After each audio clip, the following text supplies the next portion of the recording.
¿Puede ser la psicología basada en evidencia la buena respuesta a esa crítica que le han hecho a la psicología de que carezca de rigor científico? Sí y no. Sí, ¿por qué? Porque cuando nosotros somos psicólogos y somos psicólogos, está por hecho que somos científicos. No es la respuesta. Debería de estar integrado en nuestra labor. Cuando hablamos de una ciencia, estamos hablando de que hay, de acuerdo a Karl Popper, hay diferentes axiomas, hay leyes, tenemos, por ejemplo, principios que se van haciendo. Por ejemplo, de hecho, hasta Keller tiene como una red súper bonita de cómo se va realizando. Nosotros no somos una filosofía que tiene una validez igual que la ciencia, porque se basa en epístoles y se basa en epistemes, que son fundamentos filosóficos. En teoría, no debería ser una respuesta. Ayuda a reducir la información y a utilizar las mejores técnicas, pero esto es algo que debería de hacerse ya por el hecho de ser psicólogos, si somos una ciencia. Y obviamente también la psicología basada en evidencia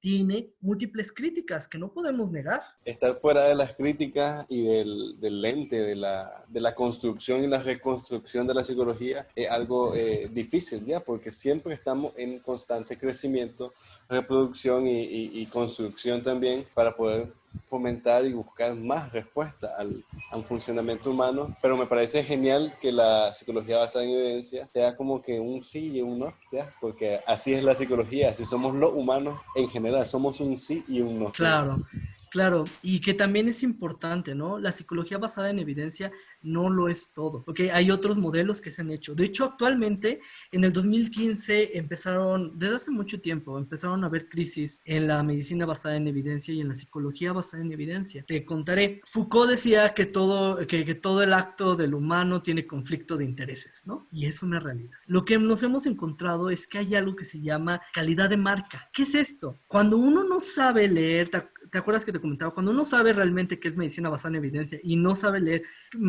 críticamente los artículos, se puede comer algunos errores o algunas falacias que están patrocinadas por diferentes organizaciones, empresas, ¿no? Por ejemplo, actualmente hay muchos conflictos de intereses cuando cierto tipo, por ejemplo, de farmacéuticas publican sus resultados, porque nunca una farmacéutica que invirtió 4 millones de pesos o muchísimo más va a decir que su tratamiento no sirve. Pero cuando tú revisas metodológicamente esos estudios, dices, como que aquí no hay congruencia, como que aquí no está bien. Pero también pasa con la psicología. Fíjate que hay una crisis que está pasando en Europa. Actualmente el Ministerio de Salud de Europa y todo eso, hay conflictos de intereses. Acuérdense que hay económicos y no económicos. Y los no económicos son las afiliaciones. Y la mayoría de los psicólogos que están ahorita, por ejemplo, en este Consejo de Salud de Europa y que establecen las guías clínicas en el NIMH, el National Institute of Mental Health, son terapeutas cognitivo-conductuales. La primera línea, por ejemplo, volvemos a lo mismo, lo que siempre digo, trastorno depresivo mayor, es terapia interpersonal también, pero muchas veces no se pone. Entonces, pero ha demostrado también muchos resultados, al igual que la TCC, pero hay conflicto de intereses porque uno siempre que crea algo, pues siempre quiere que su gallo sea el mero mero, ¿no? Y pues claro, si uno invierte bastante, su formación y todo eso quiere que sea lo mejor. Y eso es lo que nos hemos enfrentado, a conflictos de intereses. También nos hemos enfrentado a que ahí hay muchísimos artículos. Ahorita, cada día salen 17 artículos del tema de interés. Es impresionante la cantidad de información. Yo ya estoy desactualizado si no leo hoy. Y la verdad, estar leyendo 17 artículos al día está bastante complejo. Obviamente que las revisiones sistemáticas nos ayudan a que otros hacen la chamba de leerlo, evaluarlo sistemáticamente y darnos la información. Pero mantenernos actualizados por tanta información, porque se van creando cada día revistas y se van creando estudios, pues es bastante complejo. Además, hay un problema. Los psicólogos basados en evidencia tienen que entender, acuérdense, siempre va a ser más importante lo clínicamente significativo que lo estadísticamente significativo. Puede ser que el tratamiento sea pequeño, pero con que ese tratamiento ayuda a la persona, por ejemplo, estas intervenciones para pacientes con esquizofrenia, las intervenciones psicosociales, han demostrado un pequeño este tratamiento, un pequeño tamaño del efecto, es decir, una eficacia pequeña. Pero si eso ayuda a la persona, súper bien. Hay que seguir investigando cómo ayudarles mejor, pero hay que aplicar todo eso. También, no hay que ser inflexibles. Y yo siempre digo cuando hablo, por ejemplo, de las pseudociencias, ahorita no lo sabemos, tal vez no tenemos información, pero ¿qué tal si al rato pasa como con el psicoanálisis, como con la terapia gestal, como diferentes tipos de terapias que se sistematizan y al rato es primer nivel de evidencia? La ciencia es autocorrectiva y cuando yo menciono autocorrectivo es, nosotros podemos publicar algo y va a llegar 3 artículos que nos van a decir que no y 5 artículos que nos van a decir que sí. Y eso lo podemos ver, por ejemplo, en este estudio que salió cuando asociaron la triple vírica con el autismo, que se creó el movimiento antivacunas y que Lancet tuvo que tirarlo porque dijo, no, este artículo está bioética, no incumple cuestiones bioéticas, está mal elaborado, entre otras cosas. Y además tenemos que comprender que nuestros pacientes tienen múltiples comorbilidades. Puede ser un paciente con trastorno depresivo mayor, pero que tiene crisis de pánico, pero que a su vez tiene trastorno obsesivo compulsivo. Y entonces tenemos, con nuestra experiencia clínica, adaptar esa información. Tampoco sin llegar a ser artesanos, de querer crearnos nuestras intervenciones, pero haber leído qué es lo que ha funcionado y aplicarlo mejor. Así es como podemos resolver la crisis que estamos teniendo. Como te lo dije, ahora todo está basado en evidencia, pero hay que verlo con ojo para realmente sí está basado o no, o nada más es marca, calidad de marca. Y vamos a lo que has mencionado un poco, las limitaciones. ¿Cuáles podrían ser las limitaciones de la psicología basada en evidencia? Porque para notar un fenómeno en un punto, tenés que verle ventajas, tenés que verle beneficios, claro, pero también tenemos que ser realistas para ver limitaciones. ¿Cuáles podrían ser las limitaciones frente a la concepción normal o tradicional de la psicología? Claro, de hecho ya había mencionado algunas, por ejemplo, la calidad de marca, el conflicto de intereses. A veces lo que se reporta en las guías clínicas no necesariamente es lo que está reportando la evidencia. Ese es uno de los problemas. El segundo, la inflexibilidad en las reglas o en seguir este modelo. Obviamente, nosotros, si tenemos la oportunidad de hacer este modelo con un paciente, está bien, pero si el paciente está en crisis, no te vas a poner a hacer tu pregunta pico, no te vas a poner... Obviamente ya debiste haber leído eso y ya lo debiste, pero en ese momento no vas a evaluar, esto es automático, esto es rápido. Lo tercero, que algunas veces la mayoría de la evidencia es anglosajona. Y yo no sé tú, pero yo mido 1,64, no tengo ojos verdes, estoy chaparrito, entonces, a diferencia de los güeros, altos, ojos azules, allá en Europa. Entonces, a veces el adaptar ese tipo de tratamientos funcionan allá. Y cuestiones culturales. No es lo mismo, por ejemplo, trabajar con una persona, hace poco hablaba con una doctora que es de El Salvador y me decía, ay, es que yo los siento bien hostiles a ustedes, los mexicanos, siento que son muy directos. Y yo digo, qué raro, si yo pienso que somos los más calmados de todos los países y así. Entonces, ese tipo de cosas culturales las tenemos que tomar en cuenta. Ahora bien, hay diferentes bases de datos como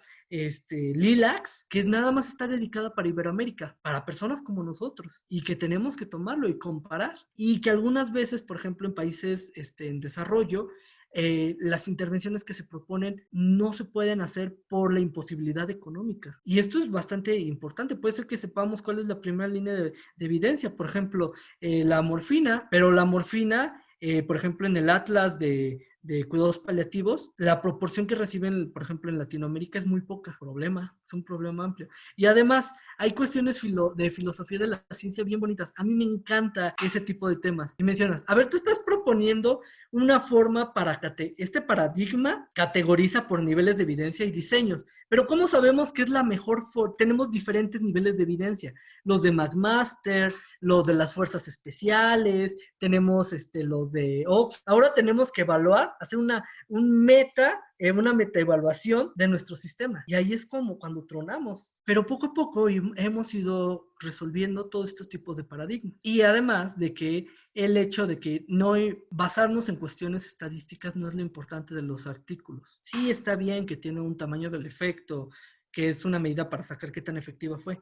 Lo importante es comprender los mecanismos regulatorios de la conducta o no sé, en otras áreas cuáles son como los principios para modificar. Eso es el objetivo de la investigación. Por ejemplo, la activación conductual. Lo que encontramos es que los pacientes que estaban deprimidos hacían cosas, dejaban de hacer cosas y eso los hacían sentir bien. Conductas que tenían un reforzamiento negativo. ¿Qué es lo que hace la activación conductual? De una manera con un bajo requisito de respuesta, es decir, poco a poco le empiezas a meter conductas con un reforzamiento positivo, es decir, que les den este reforzamiento social o este reforzamiento de eficacia de lo que están haciendo. Y entonces los pones a hacer cosas pequeñas que que los pacientes deprimidos van sintiendo que tienen control en lo que hace, que son autoeficaces, y le pegas a la anedonia. Y entonces lo sacas rapidísimo a los pacientes. Ese es el objetivo. Pero a mí pero volvemos a lo mismo. No caigamos en la falacia del coche, más bien en la metáfora del coche. Saber que si le echas gasolina, pues va a avanzar. Eso lo sabe cualquiera. Lo importante es que como profesionales sepamos que hay pistones, que si le echas hay reacciones químicas, que tal. Y eso algunas veces, eso es lo que nos diferencia de ser un profesional de la salud y un profesionista o un técnico. Un técnico puede serlo cualquiera. Puede ver una ESO y aplicar las técnicas. Pero un profesional de la salud va a saber con exactitud qué está pasando en el paciente y qué está interactuando para poderlo modificar. Fantástico. Esos puntos que has mencionado son esclarecedores y dan una visión, una perspectiva diferente a lo que nosotros contamos con, o lo que nosotros pensamos que es psicología basada en evidencia. Esto ha sido toda la entrevista. Muchísimas gracias, Alejandro, por tu participación. Ha sido un verdadero gusto y admiración, mucha dedicación a lo que haces. Esperamos vernos pronto en otra entrevista. Claro, y te agradezco mucho por invitarme y justamente si vamos a difundir que sea con evidencia. Esto es un modelo ateórico. Tiene fallas, todo en este mundo tiene fallas, pero si nos vamos a dedicar en algo tenemos que conocerlas. Tenemos que saber nuestra disciplina, en dónde está fallando nuestra escuela de la psicología, psicoanálisis, por ejemplo, conductismo radical, análisis de la conducta aplicada, por ejemplo, terapia cognitivo-conductual, aceptación y compromiso, terapia dialéctico-conductual, terapia narrativa, saber en dónde cojeamos para poder modificarlo. Y además, saber que hay veces en donde nosotros tal vez no podemos brindarle el mejor tratamiento y hay que derivar, hay que trabajar en equipo. Y creo que esto es una excelente forma y una representación. La única forma de poder salir adelante como psicólogos es uniéndonos. Y te agradezco mucho la invitación y como te lo había comentado, yo veo tus videos y agradezco mucho el que también me hayas invitado. Y de corazón espero que no sea la última vez en que nos reunamos, sino que posteriormente podamos hacer más colaboraciones, hablando, haciendo debates, todo lo que tenga que haber. Yo estoy dispuesto. Y muchas gracias. Y eso ha sido un placer, en serio. Muchas gracias a vos y hasta la próxima entonces. Sí. Hasta la próxima. Nos vemos. Gracias por acompañarnos en un episodio más de Chepe Psych Club. Los esperamos pronto. No olviden dejarnos sus comentarios y suscribirse. Hasta la próxima.